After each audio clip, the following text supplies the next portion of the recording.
Sir Komatireddy Venkatareddy గారు అటు కేసీఆర్ గారికి వార్నింగ్ ఇవ్వడం జరిగింది సార్. అంటే 3 నెలల్లో బీఆర్ఎస్ పార్టీని కుంగదీస్తామని అంటున్నారు. అంటే ఈ వ్యాఖ్యలు చేయడం గల కారణాలు ఏంటి? అంటే మరోవైపు 30 మంది ఎమ్మెల్యేలు కాంగ్రెస్ పార్టీలోకి షిఫ్ట్ అవబోతున్నారు. అందుకే ఇటువంటి వ్యాఖ్యలు చేస్తున్నారని చెప్పేసి అంటున్నారు. మరి దీంట్లో నిజం ఎంత ఉంది సార్? నిజానికి ఏంటంటే ఇది ఇప్పటిది కాదు. కాంగ్రెస్ గవర్నమెంట్ అధికారంలోకి రాగానే మాట్లాడుతున్నారు. ఇప్పుడు కడియం శ్రీహరి యాక్చువల్గా ఆయన కాంగ్రెస్లోకి వచ్చారు. అప్పుడు ఫస్ట్ స్టార్ట్ చేసింది కడియం శ్రీహరి. కడియం శ్రీహరి కాంగ్రెస్ పార్టీ ఎక్కువ కాలం ఉండదు, కూలిపోతుందని చెప్పాడు. చివరికి ఆయన కాంగ్రెస్ పార్టీ రావాల్సిన పరిస్థితి ఏర్పడింది. సో మొదటి నుంచి కూడా బీఆర్ఎస్ వాళ్ళు కాంగ్రెస్ పార్టీ ఎక్కువ కాలం ఉండదు అనే ప్రచారాన్ని బలంగా తీసుకొస్తున్నారు. సో ఆ రకంగా ఉన్నప్పుడు రేవంత్ రెడ్డికి కావచ్చు, కాంగ్రెస్ పార్టీ నాయకులు కావచ్చు, సహజంగానే కోపం వస్తుంది కదా. ఎందుకంటే మా ప్రభుత్వం ఏర్పడింది, మా ప్రభుత్వాన్ని పనిచేయనివ్వాలి, కానీ మేము కూల్చేస్తాం లేదా కూలిపోతుంది అని శాపనార్థాలు పెట్టడం ఏంటి? మీరు 10 ఏళ్ళు పరిపాలించారు. సో ఇప్పుడు మాకు అధికారం ఇచ్చారు, మమ్మల్ని కూడా పరిపాలించనివ్వండి అని కదా వాళ్ళు మాట్లాడుతున్నారు. సో కాంగ్రెస్ పార్టీ హామీలు అమలు చేయకపోయినా, కాంగ్రెస్ పార్టీలో ఏదన్నా అవకతవకలు ఉన్నా ఎత్తి చూపించడం వరకు ఓకే, కానీ కాంగ్రెస్ పార్టీ కూలిపోతుంది, ప్రభుత్వం కూలిపోతుంది అని మాట్లాడడం, శాపనార్థాలు పెట్టడం ఏంటనేది వీళ్ళు ఎప్పటి నుంచో మాట్లాడుతున్నారు. సో ఈ నేపథ్యం మనం అర్థం చేసుకోవాలి. సో అందుకని రేవంత్ రెడ్డి బిగినింగ్ ఏంటంటే, రాగానే మనం ఆ బీఆర్ఎస్ నాయకుల్ని మన వైపు లాక్కోవడం కరెక్ట్ కాదు అని ఆయన అనుకున్నాడు. గతంలో కూడా ఆయన అనేక ఇంటర్వ్యూలో చెప్పాడు, మేము కేసీఆర్ లాగా చేయము. కేసీఆర్ అబ్సల్యూట్ మెజార్టీ 88 మంది మెజార్టీ ఎమ్మెల్యేలు ఉన్నా కూడా ఆయనకు కాంగ్రెస్ నుంచి, తెలుగుదేశం నుంచి, చివరికి సిపిఐ నుంచి కూడా లాక్కున్నారు. మాకు అలాంటిది ఇదేం లేదు, మాకు ఇచ్చిన మెజార్టీ ఎంత వస్తే అంత మేము పరిపాలిస్తాము, మేము అలా లాక్కోమని చెప్పారు. కానీ వీళ్ళు ఉంచట్లేదు ఆయన్ని. దాంతో వాళ్ళు ఏం చేస్తారు కాంగ్రెస్ వాళ్ళు, సరే ఇతను మనల్ని కూలుస్తానంటున్నాడు కదా, రేపొద్దున ఆ ప్రమాదం కూడా ఉంది. ఎందుకంటే మనకి 4 మెజార్టీ ఉన్నారు, ఒక సిపిఐతో కలుపుకుంటే 5 మంది ఉన్నారు, కాబట్టి మనమే రివర్స్లో లాగుదామని వీళ్ళు గేట్లు ఓపెన్ చేశారు. ఆపరేషన్ ఆకర్ష్ కాంగ్రెస్ ఓపెన్ చేశారు. దాంతో కాంగ్రెస్ బీఆర్ఎస్ నుంచి కాంగ్రెస్లకి విపరీతంగా వలసలు మొదలైనవి. ఎమ్మెల్యేలు, ఎంపీలు, అనేక మంది నాయకులు క్యూ కట్టడం మొదలైంది. చివరికి బీజేపీలో నుంచి కూడా మొన్న 10 మంది ఎమ్మెల్యే అభ్యర్థులు కాంగ్రెస్లో చేరారు. సో ఇది బీఆర్ఎస్కి చాలా పెద్ద తలనొప్పి అయిపోయింది. అంటే కేసీఆర్కి చాలా దగ్గరగా ఉన్న కడియం శ్రీహరి కావచ్చు, కేకే కావచ్చు, వీళ్ళందరూ కూడా కాంగ్రెస్లోకి పోయేసరికి వాళ్ళు దాన్ని ఎలా డీల్ చేయాలనేది బీఆర్ఎస్కి తెలియట్లేదు. సో ఒక రకంగా చాలా ఆగ్రహంతో ఉన్నాడు. తనకు అన్యాయం చేశారు వీళ్ళకి పదవులు ఇచ్చాను, అన్నీ ఇచ్చాను, వీళ్ళు అయినా కూడా వీళ్ళకి కృతజ్ఞత లేదు అన్న ఒక ఫీలింగ్ కేసీఆర్కి బలంగా ఉంది. ఆయన ఆవేదన నిజమే, వాళ్ళ బాధ నిజమే, కానీ అదే పని కేసీఆర్ కూడా చేశాడు కదా గతంలో. కేసీఆర్ మరి కాంగ్రెస్లో గెలిచిన ఎమ్మెల్యేలని, తెలుగుదేశంలో గెలిచిన ఎమ్మెల్యేలని తన పార్టీలోకి తీసుకున్నాడు కదా, అప్పుడు అదే పని చేశాడు కేసీఆర్. మరి ఇప్పుడు అదే పని, నీవు నేర్పిన విద్య నేర్జార్చులాగా కాంగ్రెస్ అదే పని ఇప్పుడు చేస్తుంది. అది కూడా కాంగ్రెస్ ఎందుకు చేస్తుంది? మేము మిమ్మల్ని కూల్చేస్తామంటే ముందు జాగ్రత్తగా కాంగ్రెస్ చేస్తుంది. సో దాన్ని మరి డైజెస్ట్ చేసుకోలేక కేసీఆర్ రకరకాల శాపనార్థాలు పెడుతున్నాడు. మళ్ళీ నిన్న కూడా కేసీఆర్ మాట్లాడుతూ, ఇది ఆల్రెడీ రేవంత్ రెడ్డి ముఖంలో భయం కనబడతా ఉంది. సుల్తాన్పూర్ మీటింగ్లో రేవంత్ రెడ్డి భయం చూస్తే వీళ్ళు 1 year కూడా ఉండేట్లేరు అని మళ్ళీ కేసీఆర్ అన్నాడు. అరే నీ పార్టీ ఖాళీ అయిపోతుంటే అది చూసుకోకుండా రేవంత్ రెడ్డి అధికారంలో ఉండలేడు, 1 year కూడా ఉండదు ఈ ప్రభుత్వం అని ఎలా చెప్తాడు కేసీఆర్? ముందు అసలు అతని ఎమ్మెల్యేలను కాపాడుకోలేదు, అతని నాయకులను కాపాడుకునే పరిస్థితి లేదు కేసీఆర్కి. అంటే దీన్ని బట్టి బీఆర్ఎస్ బీజేపీ ఏమైనా కుమ్మక్కు అవుతుందా అన్న ఒక అభిప్రాయం కాంగ్రెస్ నాయకులకు ఉంది. సో ఎందుకంటే బీఆర్ఎస్కి వేరే మార్గం లేదు.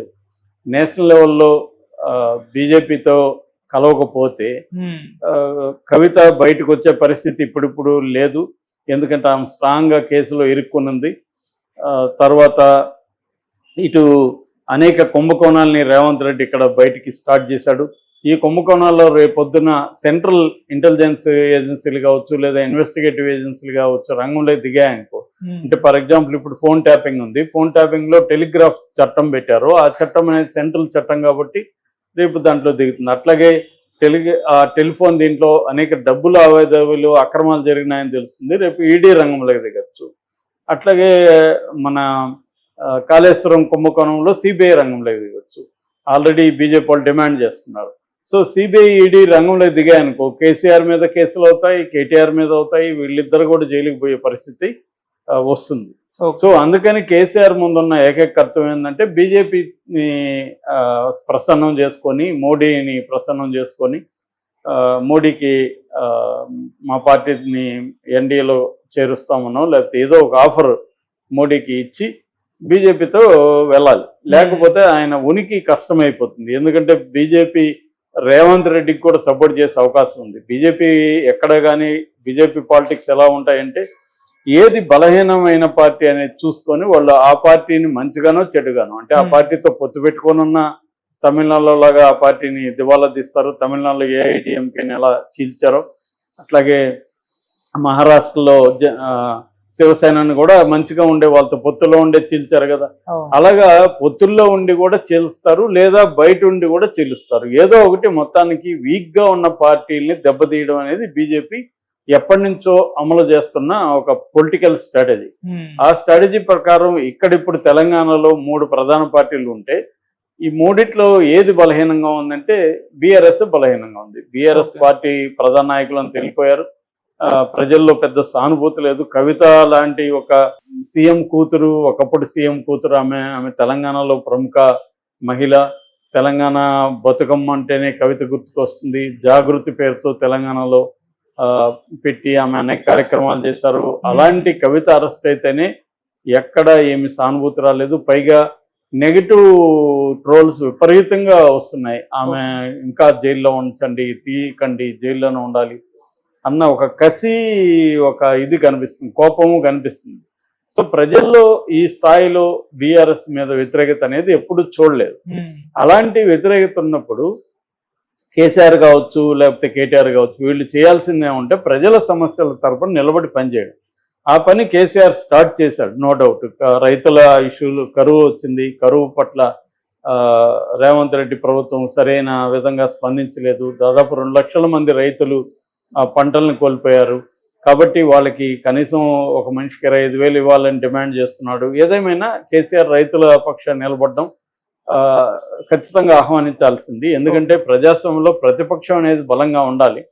ప్రతిపక్షం ఉన్నప్పుడే ప్రభుత్వాలు ఒళ్ళు దగ్గర పెట్టుకొని పనిచేస్తాయి. ప్రతిపక్షం లేనప్పుడు ప్రభుత్వం అలసత్వం ఉంటుంది. ప్రజల పట్ల 5 ఏళ్ళ తర్వాత చూసుకుందాంలే, అప్పుడు ఏదో ఒక రకంగా మభ్య పెట్టచ్చు అనే ధోరణి ఉంటుంది. అందుకని ఆ రకంగా కేసీఆర్ ప్రజల పక్షం నిలబడడం మంచిదే. కానీ అక్కడతో ఆగకుండా ఈ శాపనార్థాలు పెట్టడం, ఈ ప్రభుత్వం 1 yearలో కూలిపోతుందని చెప్పడం, ఇది సరిగ్గా లేదు. అట్లాగే ప్రజలను కూడా ఆయన నిందించాడు. దున్నపోతుకి పాలిచ్చే గేదెకి తేడా తెలియలేదు వీళ్ళకి అన్నాడు. మొన్న కేటీఆర్ కూడా అలాంటి దురహంకార వ్యాఖ్యలు చేశాడు. తెలంగాణ ప్రజల కంటే ఆంధ్ర ప్రజలు తెలివైన వాళ్ళు, అందుకే మాకు హైదరాబాద్ చుట్టుపక్కల ఆంధ్ర ప్రజల వల్లే మాకు ఈ సీట్లు వచ్చాయి, తెలంగాణ ప్రజలకు అంత తెలివి లేదని మాట్లాడాడు. సో నిజానికి తెలంగాణ ప్రజలకు తెలివి ఉండడం వల్లే వాళ్ళని ఓడించారనేది కాంగ్రెస్ వాళ్ళు చెప్తున్నమాట.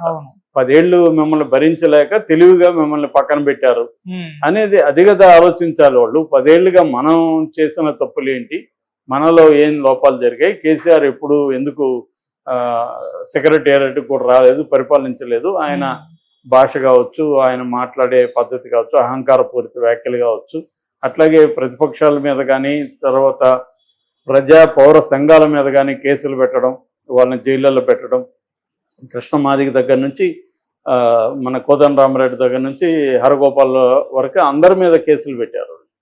సో అవన్నీ కూడా పనిచేస్తాయి. గద్దర్ని 3 గంటల పాటు ఎండలో నిలబెట్టారు. ఇవన్నీ కేసీఆర్కి నెగిటివ్గా పనిచేస్తాయి.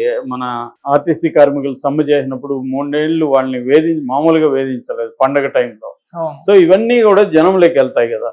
అట్లాగే సిట్టింగ్ ఎమ్మెల్యేల మీద కూడా తీవ్ర వ్యతిరేకత ఉంది. వాళ్ళని మార్చకపోవడం కూడా ఆయనకి ఇబ్బంది అయింది. ఇవన్నీ వాళ్ళు సమీక్షించుకోకుండా ఇప్పటికి కూడా మాట్లాడడం వల్లనే కోమటిరెడ్డి వెంకటరెడ్డి 3 నెలల్లో మీ ప్రభుత్వాన్ని పొందబెడతామని వీళ్ళు రివర్స్ అటాక్ స్టార్ట్ చేశారు. అది సక్సెస్ కూడా అవుతుంది. సో కేసీఆర్కి ఇప్పటికైనా ఆయన రియలైజ్ అవ్వాల్సిన అవసరం ఉంది. అట్లాగే ప్రజల తరపున ఆయన అసెంబ్లీకి కూడా రాకపోవడం, ఆయన ప్రమాణ స్వీకారం కూడా చాలా రోజులు చేయకపోవడం, హెల్త్ ఇష్యూస్ వల్ల అన్నారు కానీ హెల్త్ బాగానే కూడా ఆయన రాలేదు. సో ఇవన్నీ కూడా జనంలోకి మళ్ళీ గమనిస్తుంటారు. కేసీఆర్లో మార్పు వచ్చింది, బీఆర్ఎస్లో మార్పు వచ్చిందంటే మళ్ళీ వీళ్ళకి అనుకూలంగా ఫలితాలు ఉంటాయి. అవి లేకుండా వీళ్ళు ఇలాగే దురహంకార పూరితంగా మాట్లాడుతూ ఇలాగే ఉంటే ప్రజల్లో ఇంకా పలుచనవుతారు. బీజేపీ ఖచ్చితంగా తొక్కేస్తుంది.